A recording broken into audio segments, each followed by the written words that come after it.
Ce chiffre, pour commencer, entre 150 et 200 milliards de dollars. C'est le chiffre d'affaires que représente le trafic d'animaux. Un trafic qui finance les mafias du monde entier, les guérillas djihadistes et le grand banditisme. Pour lutter contre ce fléau, la coalition Rewild, composée de 7 associations, est née avec un projet unique au monde, signé Lamia Essemlali, présidente également de Sea Shepherd France, Laurane Mouzon et Perrine Cross-Marie. Bonsoir à vous trois, mesdames. Rewild en français, ça donne réensauvager le monde, c'est-à-dire essayer de réparer un peu tous les dégâts qu'on fait sur cette planète, essayer de rembourser un peu la dette qu'on a envers le monde sauvage. Donc, comme vous le disiez très bien, deuxième cause de disparition des espèces sauvages, le trafic d'animaux. La France est une plaque tournante du trafic parce que la législation est extrêmement souple. Et aujourd'hui, on est dans une situation d'impunité totale par rapport aux trafiquants parce qu'il n'existe pas de structure qui soit vraiment dédiée à l'accueil et la réhabilitation d'animaux qui auraient pu être sauvés du trafic et qui auraient pu avoir une chance éventuellement de retourner dans leur milieu naturel ou en tout cas d'être extraits d'un milieu de captivité qui s'apparente à de la cruauté. Est-ce qu'on peut rappeler quelles sont les conséquences aujourd'hui de ce trafic d'animaux au niveau de la disparition des espèces, sans doute, j'imagine? Bien sûr, sur la biodiversité, hein, les chiffres sont affolants et en fait, ça varie plus ou moins chaque année. Mais oui, ça contribue à la disparition des espèces. Alors, c'est un trafic pour tout ce qui est écailles de pangolin, la peau des animaux, pour la pharmacopée chinoise. Mais il y a un trafic aussi d'animaux vivants. Et ça, une fois qu'on les a, qu'est-ce qu'on en fait? Donc, c'est au cœur des discussions au sein de l'IUCN, de la CITES, qui réglemente le commerce des espèces sauvages, animales et végétales. Et ils ne savent pas quoi faire, en fait, face souvent quand ils ont des saisies d'animaux sauvages. Qu'est-ce qu'on en fait? Il n'y a pas d'endroit où les mettre, ou alors très peu. Et souvent, ils finissent en captivité, alors que beaucoup viennent du monde sauvage et on peut les relâcher. Et vous, donc, dans le cadre de votre projet, un premier objectif a été atteint. Vous avez récolté plus de 650 000 € en ligne. À quoi va servir cet argent? Alors, l'objectif, en fait, c'était tout d'abord de sécuriser l'achat du zoo, parce que donc on avait signé un compromis qui était suspendu le zoo de Port-Scorff en Bretagne. À Port-Scorff, voilà, exactement. Donc voilà, l'épée de Damoclès, elle est complètement levée, donc on est déjà gestionnaire de cet établissement. Et donc maintenant, il ne faut pas perdre de vue que l'urgence, c'est les animaux. Donc c'est vraiment de pouvoir parer aux problèmes médicaux que certains peuvent rencontrer, de leur améliorer leurs infrastructures. Et donc pour ça, en fait, la cagnotte, elle va rester ouverte parce que chaque mois, nous avons des dépenses inhérentes au fonctionnement, à la nourriture des animaux. Et donc on a encore besoin des soutiens, le temps de mettre en place notre nouvelle économie Et pourquoi vertueuse. ce zoo en particulier? Je pense que ça a beaucoup à voir avec le propriétaire du zoo qui est assez atypique. Ce qui est une première mondiale, c'est aussi une coalition d'associations comme les nôtres qui sont en mesure de racheter un zoo. C'est quelque chose qui ne s'est jamais vu. Oui, les zoos, ça ne se vend pas simple, comme ça reste vraiment dans un microcosme, voilà, dans une communauté très particulière. C'est aussi pour ça qu'on fait l'objet de pas mal de critiques et d'attaques aussi du monde zoologique. On s'y attendait, hein, on n'a aucune surprise. D'ailleurs, on répondra absolument à toutes les critiques une par une. Oui, par exemple, l'Association française des parcs zoologiques affirme que le retour à la vie sauvage est rarement possible pour ces animaux issus du trafic. Est-ce que vous leur répondez? Oui, alors c'est vrai que ces gens-là travaillent dans ce domaine-là aussi. Il y a différents axes sur lesquels il faut travailler. Il y a ceux, effectivement, c'est très difficile de les remettre dans la vie sauvage parce que soit ils sont malades, soit ils sont consanguins. Enfin, je parle de la vie sauvage, c'est-à-dire la nature. Hein, ou alors parce qu'il y a des conflits dans les pays. Enfin, il y a différentes variables et il y a différentes... Enfin, c'est pas toujours facile de les réintroduire. C'est une réalité. Cependant, il y a aussi des possibilités de sanctuariser des animaux ou alors de protéger des zones sauvages et de réensauvager. Ça se fait déjà. Et c'est ça qui est extraordinaire, c'est qu'on n'est pas les premiers à faire du réensauvagement. Laurane participe, ne serait-ce qu'en France déjà, à ces programmes avec le lynx. Donc non, et puis on est encadré, c'est très cadré. Hein. C'est pas quelque chose, on ne lâche pas les animaux comme ça dans la nature, on n'est pas des activistes écervelés.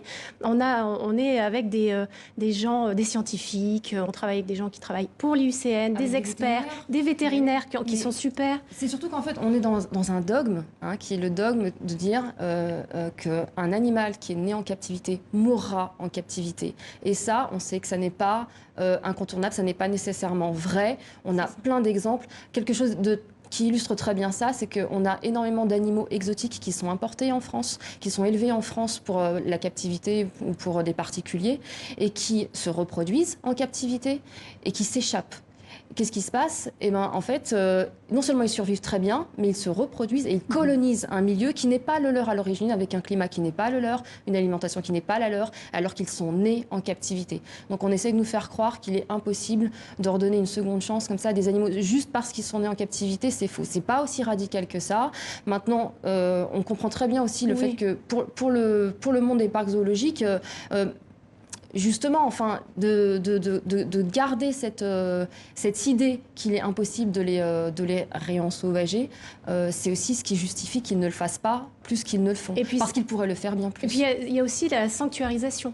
Donc c'est pas ils seront dans des sanctuaires semi-liberté, mais c'est 15 000 hectares. Enfin c'est incroyable. Nous on a des zones. Un sanctuaire, c'est quoi par exemple? C'est des zones protégées en fait et qui correspondent au milieu naturel des animaux sauvages et on les relâche dans ces zones. Alors bien sûr, il y a des protocoles, on ne va pas les relâcher comme ça. Si c'est des animaux qui sont issus de la captivité, il y a tout un protocole à suivre. On a des gens avec qui on travaille à l'étranger qui font déjà ça et des zoos qui sont prêts à donner leurs animaux et puis à essayer. Donc c'est une nouvelle ère qu'on est en train d'ouvrir. Et ça ne veut pas dire, bien sûr, il y a des conditions sanitaires, la consanguinité, l'état de l'animal. Enfin, bon, justement, le soin, vous connaissez, c'est un domaine que vous connaissez bien, Laurent. Enfin, en tant que centre de soins, nous, tous les jours... Vous êtes à la tête vous présidez un centre de soins. C'est ça, je suis co-responsable d'un centre de soins. Et en fait, tous les jours, toutes les années, depuis des années, on fait naître des petites chouettes dans le centre de soins et en fait, on leur redonne la liberté. Donc, on sait faire. Il y a des protocoles précis qui permettent en fait tout à fait d'apprendre à un animal à s'auto-subvenir. Donc, un animal qui est né en captivité, pour peu qu'il passe entre de bonnes mains et selon de bons protocoles, il pourra retourner à la vie naturelle. Alors, qu'est-ce qu'on va trouver dans ce zoo en question que vous allez mettre en place? Alors, ce qui est important de comprendre, c'est que les animaux qui seront en cours de réhabilitation, en cours de soins, les animaux issus des saisies, des trafics, etc., ne seront pas exposés au public. Tout est fait pour justement permettre à ces animaux de se remettre le mieux possible. Les gens, par contre, pourront suivre les aventures de chaque animal parce que le but, c'est aussi de maintenir ce lien, de créer ce lien avec les animaux d'une façon différente. Donc, en fait, on racontera l'histoire de chaque animal. On va filmer tout ce qu'on fait, on va le filmer, les gens seront embarqués avec nous. Avec la réalité virtuelle, par exemple. Alors, la réalité virtuelle, c'est encore autre chose. Là, la réalité virtuelle, l'objectif, c'est d'entrer en immersion dans le monde sauvage d'une façon qu'il est impossible de reproduire avec des animaux en chair et en os. Aujourd'hui, les nouvelles technologies permettent de faire des choses qui sont absolument incroyables. Et donc, nous, on va essayer de démocratiser un peu ça. C'est les zoos du futur. C'est cette connexion virtuelle avec le monde sauvage qui peut être plus profonde et plus intéressante et encore plus réaliste que la réalité elle-même. Parce que de voir des animaux qui sont maintenus dans un enclos, qui ont un comportement stéréotypé, il n'y a pas de rencontre avec l'animal. Là, on est dans un rapport d'objectisation. On n'apprend rien d'un animal qui est maintenu dans un milieu artificiel et à qui on a coupé tous ses instincts naturels. Par contre, avoir d'une façon virtuelle, se balader dans la savane, voir des orques sauter devant soi, enfin, c'est une autre façon. Il y a un nouvel apport. C'est sensationnel. C'est un spectacle naturel, en fait. C'est le spectacle de la nature, le vrai. Et on le vit. Moi, j'ai déjà essayé la réalité virtuelle. C'est extraordinaire. Alors, il y aura un centre de soins, il y aura une boutique, il y aura un restaurant. Végétalien. Végétalien. Pourquoi le végétalisme, c'est une valeur importante aussi? En fait, c'est cohérent avec le reste du projet, dans le sens où on veut aussi limiter notre impact sur la planète. L'alimentation végétalienne, c'est celle qui a le moindre impact, la moindre destruction aussi des zones habitat, qui sont la première cause de disparition des animaux sauvages. Donc, pour faire toutes les terres de culture, pour produire de la viande, etc., et même l'industrie laitière. Donc, c'est juste cohérent. Et puis aussi, on veut démontrer qu'il est possible de manger végétalien et de manger très bon. Et ça, c'est un vrai challenge. Et nous, on a des chefs cuistots végétaliens qui font font des choses absolument incroyables, absolument bluffantes. Et en France, on est très en retard par rapport à ça. Et je pense que c'est aussi pour ça que ça ne se développe pas plus. Donc, ça va être précurseur à plein de niveaux. Et voilà, il y aura des expositions, des ateliers. Oui, parce qu'il faut garder le côté sensibilisation. Hein. On ne veut pas séparer l'homme de l'animal et de la nature, ce n'est pas la question. Parce que c'est très important de garder ce contact. Et puis on a bien compris aussi que le zoo, il avait en fait un rayonnement régional et même dans toute la Bretagne. Et donc on ne veut pas du tout couper On ne veut pas priver les Bretons. Voilà, c'est ça, c'est à eux aussi. Voilà, donc ils pourront encore l'investir, il n'y a aucun problème. Il faut remercier surtout les gens qui nous ont aidés. Oui. Ça vraiment, 22 000, on avait prévu 5 mois et on a eu 22 000 contributeurs. 5 jours. On avait prévu 5 jours. Vous Donc avez récolté 650 000 euros, 650 000 euros en poche, ce n'est pas rien. Les prochaines étapes, c'est quoi du coup? Justement, là, ce qu'il faut que tout le monde comprenne bien, c'est que comme pour nous, l'urgence, c'est les animaux. Là, on a des phoques qui sont des animaux marins qui sont placés dans de l'eau douce. On a des aberrations au niveau du zoo. Et encore une fois, c'est pas une exception. Hein. C'est ça, il y a beaucoup de zoos dans lesquels ça se passe comme ça aussi. Vraiment, en France ou ailleurs, hein, il y a des aberrations. Donc là, l'objectif prioritaire pour nous, c'est ça. On est dans une course contre la montre. On a des animaux qui sont dans des conditions qui sont intolérables. Donc c'est là-dessus qu'on va travailler en premier. Et toute la partie économique dont on parlait tout à l'heure, le restaurant, l'activité virtuelle, etc., c'est ce qui va permettre de faire rentrer des sous. Mais on a un laps de temps de quelques mois. Donc on pense d'ici à mai-juin, donc printemps-été, pendant lequel on va devoir financer tout ça sans rentrer d'argent. Et donc la seule source de financement, ça va être les dons.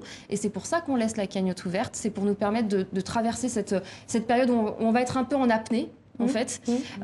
Et ensuite, au printemps-été, l'objectif, c'est de pouvoir être viable économiquement parce qu'on ne veut pas reposer uniquement sur les dons. On veut montrer qu'il est possible d'avoir une activité économique viable, vertueuse, sans exploiter les animaux et en proposant en plus un autre rapport au monde sauvage tel qu'on ne l'a jamais fait. Et le message est passé, Lamia Essemlali, Laura Mouzon et Perrine Cross-Marie. Merci.